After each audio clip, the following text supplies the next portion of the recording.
Good afternoon, friends. I am Abhiraj Mishra from Prahar, NGO based out in Delhi. And with me are Mr. Dr. Jay Prakash, Director, Madras Digital Cinema Academy. And on the other side, I am Mr. B. Mageshwaran, South India Convener for Prahar. Today we organized this seminar, a panel discussion on decoding the invisible hands, strategies to safeguard national security and stability from illegal digital gaming platforms. I give you a little background behind this particular today's session, today's seminar, that we conducted a study in Delhi with the top-notch experts on security, cyber security, intelligence, police, and everything. And basis that study, we found that cyber attacks in India are increasing by leaps and bounds. According to the statistical projections of that study, by 2033, India is expected to have 1 trillion cyber attacks per annum, if not checked. If it goes like this, that India will have 1 trillion cyber attacks per annum by 2033. And by 2047, when India turns 100, the projections say that the cyber attacks number will rise up to 17 trillion. So cyber attack, I hope you understand, cyber attack is a big threat. Cyber attack is not a threat to individuals, but also to institutions. Through the cyber attacks, individuals can be weaponized against the state. What happened in Bangladesh and Sri Lanka indicates this and raises the doubts that there could be some unified, orchestrated effort to destabilize a country. So that's what we are worrying about. That's why cyber security in India becomes a very, very important issue. In order to understand this further, we found that cyber security threat means that the data gets leaked from somewhere. Data is leaking from somewhere. Data is going to the invisible hands. We are calling it invisible hand, the hand which cannot be seen. So somebody sitting abroad, somebody sitting offshore, somebody sitting anywhere whom you cannot see can have an access to your data. And this is happening through various digital platforms that we have today in the Play Store or in your mobile phone or wherever.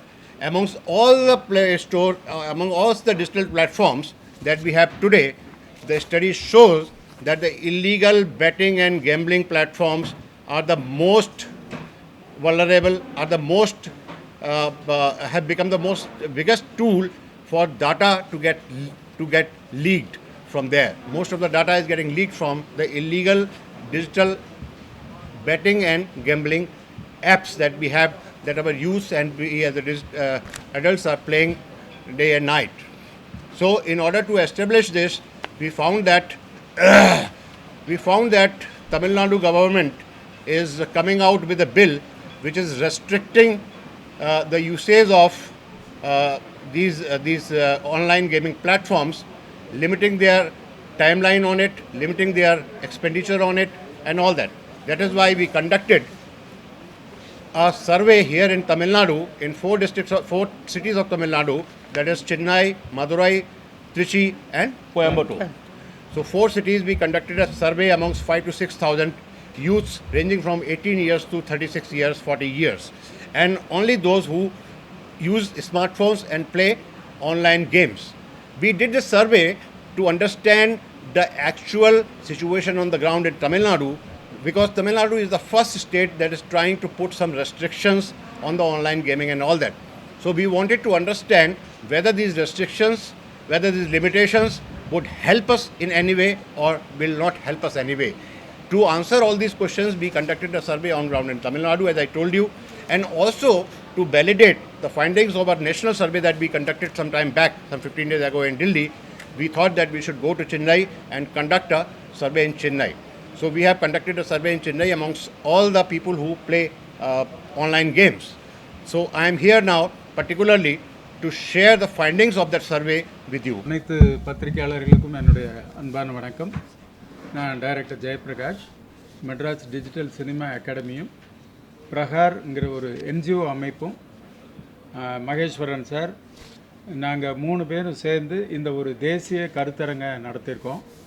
இந்த கருத்தரங்கை என்னென்னா decoding of invisible hand அப்படின்னு அதுக்கு தலைப்பு கொடுத்து தேசிய கருத்தரங்கத்தை நிறைய அறிஞர்களை கூப்பிட்டு அந்த துறையைச் சேர்ந்த அறிஞர்களை கூப்பிட்டு நாங்கள் பேசியிருக்கோம்.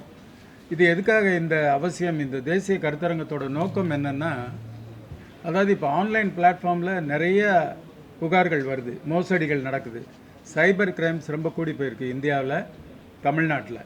அதனால் இதை எப்படி ஒழுங்குபடுத்தலாம், என்ன மாதிரி சட்டங்கள் இருக்கணும், என்ன மாதிரி தடைகள் பண்ணணும், என்ன மாதிரி ஒழுங்குமுறை பண்ணணுங்கிறத பற்றி ஒரு அவேர்னஸ்க்காக ஒரு தேசிய கருத்தரங்கு நடத்தலான்னு முடிவு பண்ணோம். அதுக்கான கருத்தரங்கத்தை இன்றைக்கி நடத்தணும். நீங்கள்லாம் பார்த்துருப்பீங்க. அதற்கான எல்லா ரிப்போர்ட்ஸும் இதுவும் உங்களுக்கு கொடுக்குறோம்.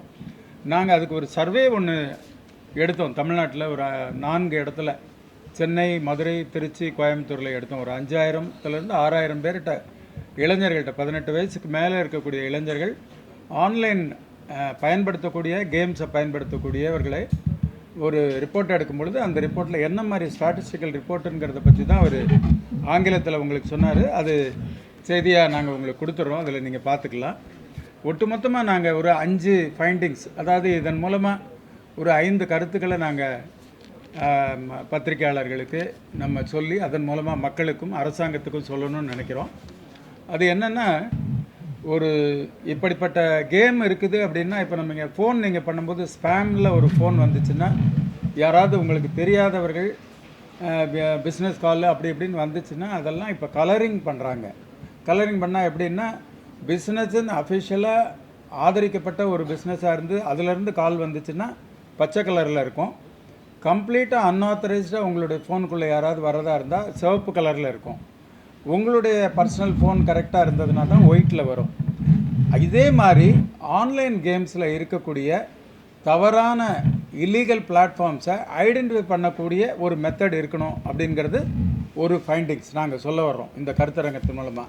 அது எப்படின்னா, இல்லீகல் பிளாட்ஃபார்ம்ஸ் எதுன்னு சொல்லி நம்ம குழந்தைங்களுக்கு கற்றுக் கொடுக்குறதோ, அவங்க தேடி கண்டுபிடிக்கிறதோ, அவேர்னஸோடு இருக்கிறத காட்டிலும், ஒரு பிளாட்ஃபார்மில் போய் நீங்கள் விளையாட போனீங்க அப்படின்னாலே அந்த பிளாட்ஃபார்ம் ஓப்பன் பண்ணிங்கன்னா, அந்த ஆப்பை ஓப்பன் பண்ணிங்கன்னா அதில் இருக்கிற கலரே சொல்லிடணும், இது இல்லீகல் பிளாட்ஃபார்மா லீகல் பிளாட்ஃபார்மான்னு அப்படிங்கிற ஒரு விஷயத்த சொல்ல வர்றோம். அதை கொண்டு வந்தால் நல்லாயிருக்கும். அதை சைபர் செக்யூரிட்டியில் இருக்கக்கூடிய அறிஞர்கள் அதற்கு வெளிப்படுத்தணும். அதே மாதிரி சைபர் செக்யூரிட்டிக்கு இப்போ இருக்கக்கூடிய போலீஸ் டிபார்ட்மெண்ட் செய்கிற செயல்கள் இருக்கு இல்லையா, இதை இன்னும் தீவிரப்படுத்துறதுக்கு என்ன பண்ணணும்னா, இப்போ சைபர் நான் திரைப்படத்துறையில் இருக்கிறதுனால, டைரக்டராக இருக்கிறதுனால, நம்ம பார்க்குற நீங்கள்லாம் பார்த்த படங்களில் கூட இருக்கும். படங்களில் பெரிய பெரிய நடிகர்கள், சூப்பர் ஸ்டார்கள் நடிப்பாங்க அதில். ஆனால் குறிப்பிட்டு இந்த சைபர் கிரைம் நடக்கக்கூடிய காட்சிகள் வரும்போது நீங்கள் பார்த்தீங்கன்னா, சம்மந்தமே யாருக்குமே தெரியாத ஒரு இளைஞன் வந்து அந்த விஷயத்தை கண்டுபிடிக்கிறதுக்காக பயன்படுத்துகிற மாதிரி நாங்கள் காட்சிகள் அமைப்போம். ஏன்னா எவ்வளோ பெரிய ஹீரோவாக இருந்தாலும் அவருக்கு டெக்னாலஜி தெரியாதுங்கிற மாதிரி நாங்கள் சொல்லிடுறோம் சினிமாவில். அப்படி இப்போ போலீஸ் துறையில் இங்கேருந்து வந்து பேசினாங்க, காவல்துறையை சேர்ந்த அதிகாரி பேசினார். அப்போ அவர் சொன்னார், நாங்கள் கூட தேர்ட் பார்ட்டியாக அதில் திறமையுள்ளவர்களை நாங்கள் ஹையர் பண்ணி தான் நடத்துகிறோம் அப்படின்னு சொல்கிறாரு. அப்படி இல்லாமல் சைபர் செக்யூரிட்டியை பற்றி தெரிந்த படித்தவர்கள், அறிஞர்களை வேலைக்கே வைத்து, எப்படி ரான்கிற ஒரு நிறுவனம் இருக்கிற மாதிரி சைபர் செக்யூரிட்டியை காப்பாற்றுறதுக்குரிய ஒரு நிறுவனமே இந்திய அளவிலையும் தமிழக அளவுலையும் ஒரு டிபார்ட்மெண்ட் செயல்படணும் அப்படிங்கிற இன்னொரு கோரிக்கையும் வைக்கிறோம். அதனால் இளைஞர்களுடைய பாதுகாப்பை கருதியும், இந்த இந்திய நாட்டின் பாதுகாப்பை கருதியும் இப்படிப்பட்ட வழிமுறைகள்லாம் செஞ்சால் நல்லது. இந்தியா வளரும் நாடுங்கிறதுனால இந்த சிக்கல்கள் இது இருக்குது. இது 3வது நிலையில் வளரும் நாடாக பொருளாதார ரீதியாக இருக்கிறதுனால இதை தடுக்கணுங்கிற எதிர் நாட்டுகளில் இருக்கக்கூடியவங்க எண்ணம் இருக்கிறதுனால, பங்களாதேஷில் எப்படி ஒரு டிஜிட்டல் புரட்சி நடந்ததோ, அரசாங்கத்தை எதிர்த்து திடீர்னு இளைஞர்கள் எல்லாம் தூண்டிவிடக்கூடிய இன்விசிபிள் ஹேண்ட் இருந்ததோ, அந்த மாதிரி திடீர்னு நம்ம நாட்டுக்கு கூட அந்த மாதிரி நடந்துடலாம், அல்லது நம்மளுடைய மாநிலத்திற்கு கூட நடந்துடலாம். அதனால் ஜாக்கிரதையாக இருக்கணும். இப்போ புதுசாக இப்படி போலீஸ் அரெஸ்ட் பண்ணுறது நம்ம கேள்விப்பட்டிருக்கோம், சிபிஐ அரெஸ்ட் கேள்விப்பட்டிருக்கோம். டிஜிட்டல் அரெஸ்ட் அப்படிங்கிறது ஒன்று இந்தியாவில் நடந்தது, அதிர்ச்சிகரமாக இருந்தது. மிகப்பெரிய ஒரு மனிதரையே பல கோடி ரூபா மோசடி பண்ணியிருக்காங்க டிஜிட்டல் அரெஸ்ட்டில். அதாவது ஆஃபீஸர் மாதிரி வந்து ஃபோனை ஆன் பண்ணி கான்ஃபரன்ஸ் கால் போட்டு, அந்த கான்ஃபரன்ஸ் காலில் எதிரில் வந்து போலீஸ் டிபார்ட்மெண்ட்டை சேர்ந்த கமிஷனர் அப்படிலாம் இருக்கிற மாதிரி சொல்லி, கோர்ட்டு தான் உங்களை அரெஸ்ட் பண்ணியிருக்கு, நீங்கள் இவ்வளோ ஃபைன் கட்டினா தான் இந்தந்த தவறுகளில் இருந்து நீங்கள் போவீங்க அப்படிங்கிற மாதிரி சொல்லி நடக்கக்கூடிய ஒரு விஷயம் நடந்தது. அந்த மாதிரி எல்லாம் நடக்காமல் இருக்கணும்னா நமக்கு அவேர்னஸ் வேணும். அதுக்காக இந்த தேசிய கருத்தரங்கை நடத்தி சர்வே நடத்தி 5 விதமான எங்களுடைய ஃபைண்டிங்ஸை நாங்கள் அரசாங்கத்துக்கும் மக்களுக்கும் பத்திரிகைகளுக்கும் தெரிவிக்க விரும்புகிறோம். இப்போ நம்மளுடைய அரசாங்கம் தமிழ்நாடு அரசு வந்து முதல் முறையாக இந்திய அரசுலேயே ஒரு பில்லு கொண்டு வர்றாங்க. டிஜிட்டல் பிளாட்ஃபார்ம்ஸில் இல்லீகல் பிளாட்ஃபார்ம்ஸை தடை பண்ணுறதுக்கு ஒரு பில்லு வருது. அந்த பில்லு எப்படி இருக்கணும் அப்படிங்கிறதுக்கான ஒரு வழிகாட்டுதலாக நாங்கள் எங்களுடைய ஃபைண்டிங்ஸை சொல்கிறோம். அதில் என்னென்னா ஒரேடியாக இல்லீகல் சைட்ஸு அப்படின்னு சொல்லி வெப்சைட்டு அப்படின்னு சொல்லி நீங்கள் தடை பண்ணுறது மட்டுமே இந்த பிரச்சனைக்கு தீர்வாகாது. தடை பண்ணுறதை காட்டிலும் ரெகுலேட் பண்ணுங்கள், கலரிங் கொடுங்க, ஒயிட் லிஸ்ட் பண்ணுங்கள், நல்லதை ஒயிட்டுன்னு சொல்லுங்கள், மற்றதெல்லாம் அதர் கலர்ஸில் வந்து ஆட்டோமேட்டிக்காக மக்கள் புரிஞ்சுக்கிடுவாங்க. அப்படிங்கிற இந்த 5 விஷயங்களை நாங்கள் வழிகாட்டுதல்களை அரசாங்கத்துக்கும் மக்களுக்கும் பத்திரிகைக்கு சொல்கிறோம். இதுதான் இந்த தேசிய கருத்தரங்கத்தோட முக்கியம். இதில் சினிமா ரொம்ப முக்கிய பங்கு வகிக்கும். ஏன்னா இதில் இருக்கக்கூடிய செலிப்ரிட்டிகள் இந்த மாதிரி நிகழ்ச்சிகளை கலந்துக்கிற போது சைபர் செக்யூரிட்டிக்கு தவறாக இருக்கக்கூடிய ஒரு விளம்பரங்களில் நடிக்காமல் இருக்கணும் அப்படின்னா அவங்களுக்கு இந்த நாலேஜ் இருக்கணும். அதனால் இது தொடர்பான விளம்பரங்களில் ரம்மி விளையாட்டாக இருக்கட்டும், இல்லது பணம் வைத்து விளையாடக்கூடிய எந்த இதாக இருந்தாலும் திரைப்படத்துறையை சேர்ந்தவர்கள் முன்கூட்டியே அதனுடைய அறிஞர்கள்ட்ட கேட்டுட்டு அதில் ஈடுபடணும், அது தொடர்பாக பேசணும் அப்படிங்கிற கோரிக்கையும் சினிமா துறையின் சார்பால் அதை தெரிவிச்சுக்கிறோம். இதுதான் எங்களுடைய கண்டுபிடிப்பு. உங்களுடைய டவுட்ஸு கேள்விகள் ஏதாவது இருந்தாலும் நீங்கள் கேட்கலாம். Thank you very much. இயக்குனராக இருக்கனால வாய்ப்பு இருக்குது. ஆக்சுவலாக இது வந்து ஒரு ரொம்ப டெக்னிக்கலாக சொல்ல வேண்டிய படம். அயல் நாடுகள்லாம் இந்த மாதிரி படங்கள் நிறையா வந்திருக்கு. தமிழில் கூட நம்ம விஷால் நடித்து சில படங்கள்லாம் வந்து இந்த சைபர் கிரைம்ஸை பற்றியே வந்துச்சு. இப்போ கூட வந்திருக்க லக்கி பாஸ்கர்னு ஒரு படம் வந்திருக்கு. அந்த படம் பார்த்திங்கன்னா 92ல் நடந்த தகவல். ஹர்ஷத் மேத்தா இருக்கும் பொழுது அவருக்கு துணையாக இருந்தக்கூடிய வங்கி அதிகாரிகளை பற்றிய கதையாக இருக்குது. ஆனால் சினிமா வணிகமயமாக இருக்கிறதுனால அந்த வங்கி அதிகாரி தவறுகளை செய்து எப்படி தப்பிச்சிட்டாருங்கிறத படமாக சொல்லியிருக்காங்க. அதை அறிவுரையாக நம்ம எடுத்துக்கிறக்கூடாது. வணிகத்துக்கு ஓகே அந்த திரைப்படம், ஆனால் நம்ம வந்து நல்ல கருத்துக்களை சொல்லக்கூடிய திரைப்படமாக இருக்கணும். இந்த தொழில்நுட்பங்களில் இப்போ தேசிய கருத்தரங்கம் நடத்துகிற விஷயங்கள் வந்து ஓரலாக பண்ணக்கூடிய விழிப்புணர்வு முயற்சி திரைப்படங்கள் வாயிலாகவும் அதை பண்ணணும். நானும் பண்ணலாம், என்னை போல் நிறைய திரைப்பட கலைஞர்களும் இந்த மாதிரி நல்ல படங்களை எடுக்கலாம் அப்படிங்கிறது என்னுடைய.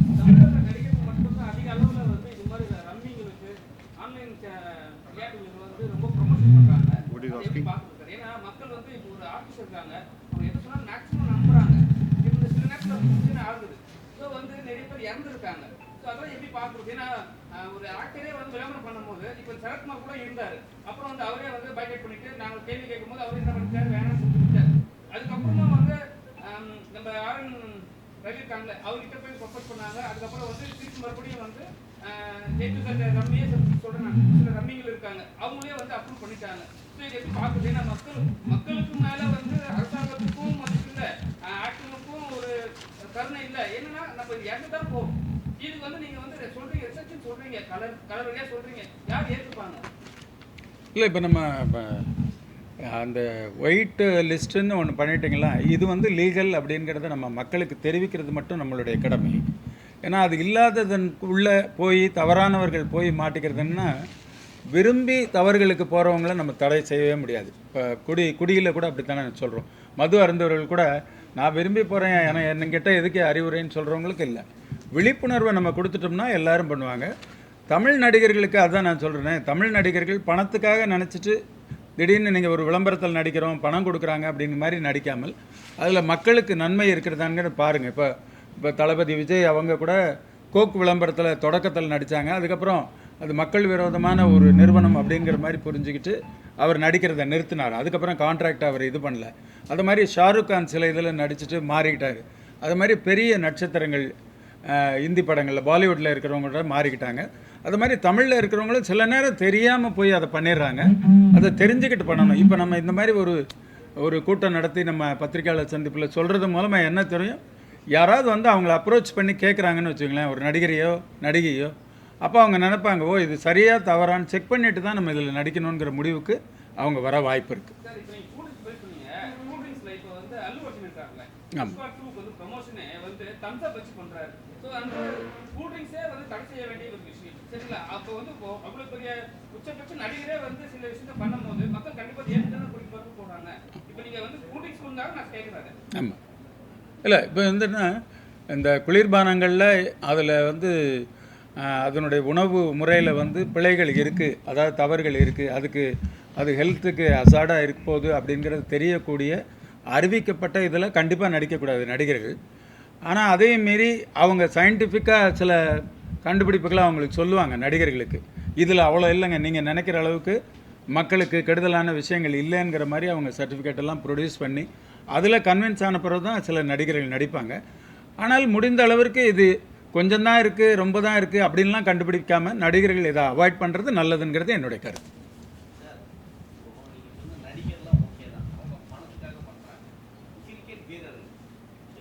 ஆமாம்.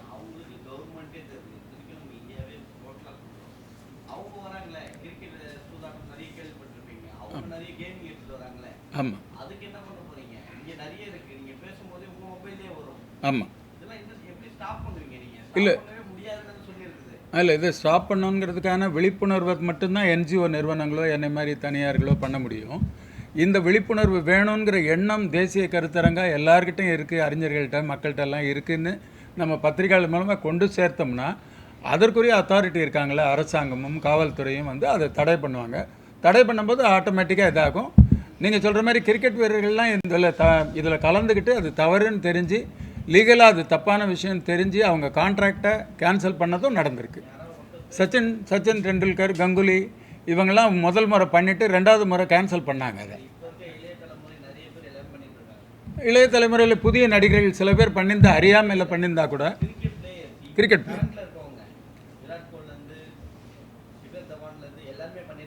அதான் இதை வந்து நம்ம கோரிக்கை இல்லை. Cricket players R involving in the advertisements of these illegal platforms. See, so far these stars are concerned, they Amitabh Bachchan is selling soaps. He is selling Navratan Tel. So Virat Kohli is an actor. He is capitalizing on his value. He is a paid person. You pay money, he will do the advertisement for you. இல்லை, அது பண்ணக்கூடாது. What is telling is we should avoid. இப்போ இல்லை, நம்ம வேண்டாங்கிற அந்த கோரிக்கையை அவங்களுக்கு வைக்கலாம். இந்த கருத்தரங்கத்து மூலம் நம்ம சொல்கிறது இதிலெல்லாம் நீங்கள் நடிக்காதீங்க, மக்கள் விரோதமான இன்டர்நெட்டு அல்லது கேமு, பெட்டிங்கு இதுக்கெல்லாம் நீங்கள் விளம்பரம் பண்ணாதீங்க. நீங்கள் நம்பிக்கையை கொடுத்து நீங்கள் அத்தாட்சி பண்ணிங்கன்னா மக்கள் ஏமாந்து போகிறதுக்கு வாய்ப்பு இருக்குது. அதனால் அதில் பண்ணாதீங்கிறது தான் நம்மளுடைய கோரிக்கை.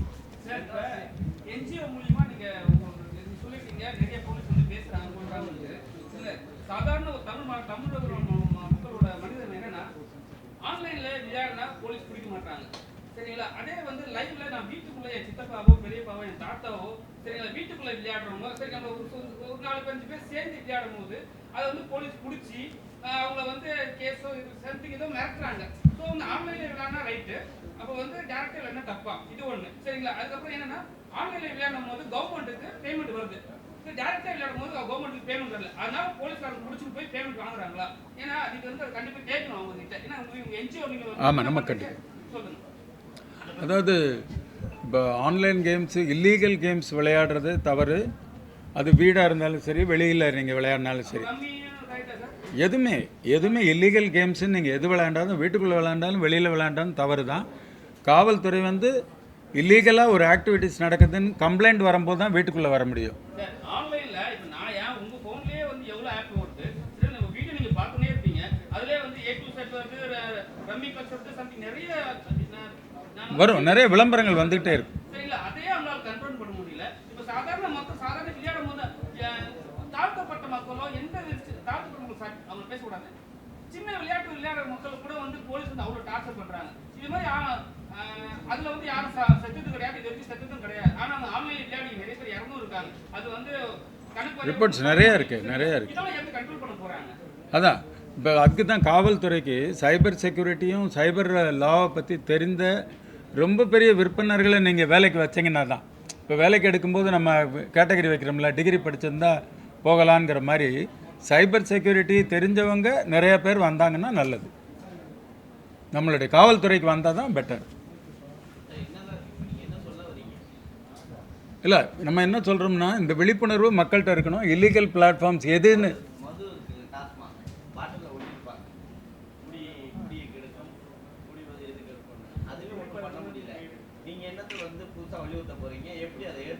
இல்லை நம்மளால் முடிஞ்ச விழிப்புணர்வை பண்ணுறது தான். நம்ம உடனே சாதனை பண்ணிட முடியாது சார். ஒரு விஷயம் என்னென்னா, 2 வார்த்தை, அதாவது சில விஷயங்கள் புதுசாக சொல்லும் பொழுது அது நமக்கு அந்நியப்பட்டு போனதாக இருக்குது. அதனால தான் பத்திரிகையாளர்கள் இந்த ஃபைண்டிங் ரிப்போர்ட்டில் கூட பெருசாக அவங்களுக்கு ஒரு இன்ட்ரெஸ்ட் வரல. ஆனால் நம்ம கொரோனா வந்துச்சு தெரியுமா, அப்போ கொரோனா வரும்பொழுது அதை பற்றிய செய்திகள் முன்னாடி வந்து, ஆனால் அதை யாருமே கண்டுகொள்ளலை. ஆனால் எவ்வளோ பெரிய இழப்பீடெல்லாம் நம்ம சந்திக்க வேண்டியது வந்தது. அந்த மாதிரி தான் இந்த மாதிரியான ஒரு த்ரெட் இருக்குது. நேஷ்னல் செக்யூரிட்டிக்கு ஒரு பேராபத்து இருக்குது, நம்ம மக்களுக்கு ஒரு பேராபத்து இருக்குது. ஒரே நிமிஷம் முடிச்சிடுறேன், அதான் முடிச்சிடுறேன். அதாவது விஞ்ஞான வளர்ச்சி, இப்போ இந்த டெக்னிக்கல் வளர்ச்சிங்கிறத நம்ம தடுக்க முடியாது. ஆனால் அதனால் பாதிக்கப்படாத அளவுக்கு அதுக்கான ஒரு வழிமுறைகள், கட்டுப்பாடுகள் இருக்கணும். இதை நீங்கள் டோட்டலாக டிஜிட்டல் பிளாட்ஃபார்மை தடுக்க முடியாது. ரம்மி சர்வசாதாரணமாக விளையாடிட்டு தான் இருக்காங்க நம்ம ஆளுங்க. ஆனால் எதை நம்ம தவறுன்னு சொல்கிறோம்னா, விளையாட்டு தவறுன்னு சொல்லலை, பணம் வச்சு விளையாடுறது தான் தவறுன்னு சொல்கிறோம். சரியா? அதில் நம்ம வித்தியாசத்தை புரிஞ்சுக்கணும். இப்போ இந்த மாதிரியான இந்த டிஜிட்டல் பிளாட்ஃபார்ம்களால், பணம் வச்சு விளையாடுகிற டிஜிட்டல் பிளாட்ஃபார்ம்களால் மிகப்பெரிய பேராபத்து இருக்குது. வெறுமனே பணத்துக்கு மட்டுமல்ல, வெறுமனே நம்முடைய ஒழுக்கத்துக்கு மட்டுமல்ல, வெறுமனே நம்முடைய கட்டுப்பாட்டுக்கு மட்டுமல்ல, இது தேசத்துக்கே ஒரு பெரிய பேராபத்தாக வரப்போகுதுன்ற விஷயத்தை நம்ம இப்போ ஆரம்பிச்சிருக்கோம். இது நம்ம இன்னொரு 33 அவங்க சொல்கிற மாதிரி இன்னொரு 2-3 வருஷம் ஆக ஆக இதனுடைய நீங்கள் யோசித்து பார்ப்பீங்க, ஓ அன்றைக்கே ஒருத்தங்க இதை பற்றி ஒரு செமினார் போட்டு நடத்துனாங்கன்னு. அதனால் நிச்சயமாக இந்த பேராபத்தை தவிர்க்கிறதுக்காக ஒரு சின்ன துரும்பை எடுத்து போட்டிருக்கோம், சிறு முயற்சி எடுத்து போட்டிருக்கோம். இந்த சிறு முயற்சி தான் நிறைய பேருக்கு விழிப்புணர்வு ஏற்படுத்தி அது ஒரு பெரிய புரட்சியாக மாறும், நிச்சயமாக மாறும். நிறைய பேர் இப்போ இங்கே நம்ம பேசுனதில் பெரிய விழிப்புணர்வு ஏற்பட்டிருக்கு. அந்த மாதிரி விழிப்புணர்வு ஏற்படுத்துறது நம்முடைய வேலை. இதுக்கான விழிப்புணர்வு ஏற்படுத்துகிற பிறகு அதை கட்டுப்படுத்துறதும் அதை சரிப்படுத்துறதும் அரசினுடைய வேலை. அதுக்கு நம்ம ரெக்கமெண்டேஷன்ஸ் கொடுக்குறோம். அவ்வளோ 5 demands I am repeating to you that we are asking for the government to consider. Number one, because you understand this is a very big problem, cyber attack. It is a huge problem, national problem. In order to tackle it, you need to have a super defense infrastructure. You need to add to your cyber defense infrastructure. First, you have to establish. I will tell it in Tamil. First, I will. Cyber defence infrastructure இருக்கு இல்லையா? இப்போ சைபர் infrastructure நாங்கள் சொல்கிறது என்னென்னா, காவல்துறையும் சரி, இந்திய அரசுலையும் இருக்கக்கூடிய இந்த வெப்சைட், இன்டர்நெட்டில் இருக்கக்கூடிய தவறுகளை கண்டுபிடிக்கக்கூடிய நிறுவனங்கள் இன்னும் வலுவானதாக இருக்கணும் அப்படிங்கிறது எங்களுடைய முதல் கோரிக்கை. Second demand is establish a super cyber security force. The ordinary force will not do ordinary measures to control that menace. That threat will not work. We need to have, see, if the problem is big, then you need to hit it with a bigger force. So the point is, if this problem is so big that by 2047 India will have 17 trillion cyber attacks, then you cannot handle it, you cannot complete it with the ordinary measures. You have to take super cyber security measures. That's why we are demanding that there should be super cyber security force, which not only defends, which strikes also. We have to go in the striking mode now. It's not the defensive mode. There are 2 modes. One, I defend from you, other is I hit back to you. So India has to go on the offensive mode, which is the strike mode, surgical strikes. இது என்னன்னா, why I am repeating it, then you repeat it. No, the second one I will tell it in Tamil. ரெண்டாவது இது என்னன்னா, இப்போ நீங்கள் ஒரு system form பண்ணியிருக்கீங்கன்னா, பாதுகாப்புக்காக ஒரு ஃபார்ம் பண்ணக்கூடிய ஒரு காவல்துறையோ நிறுவனங்களோ இருக்கிறத காட்டிலும் எதிர்த்து நீங்கள் பண்ணணும். அதாவது எதிராளி இல்லீகல் பிளாட்ஃபார்ம்ஸு நம்மளுடைய மக்களை நோக்கி எதிர்க்கிற விஷயத்த நீங்கள் கவுண்டர் எதிர்ப்பு பண்ணுற அளவுக்கு ரா மாதிரி எப்படி ஒரு ரா அமைப்பு இருக்கு. இப்போ ஒரு தேர்தல் நடக்குதுன்னு வச்சுங்களேன், உடனே மிலிட்ரி வர வைக்கிறோம் இல்லையா? ஏன்னா இவ்வளோ மக்களை ஹேண்டில் பண்ணுறதுக்கு காவல்துறையால் முடியாதுன்னா ஒரு பெரிய அமைப்பை கொண்டு வரோம். அந்த மாதிரி சைபர் செக்யூரிட்டியோடைய அமைப்பு ரொம்ப பெருசாக இருக்கணும். காப்பாற்றுறது மட்டும் இல்லை, எதிர்த்து போராடுற அளவுக்கு இருக்கணும் அப்படிங்கிறது ரெண்டாவது கோரிக்கை. Our third demand is that government should whitelist the apps. Whitelist the apps means those apps which are complying with the government rules and regulations. They should say that this app is safe for you to use. For example, government should decide whether Kohli will endorse it or not endorse it. அதான் இப்போ It is simply for the government that it has to whitelist the apps. Those apps which the government thinks they are complying with the rules, whitelist it.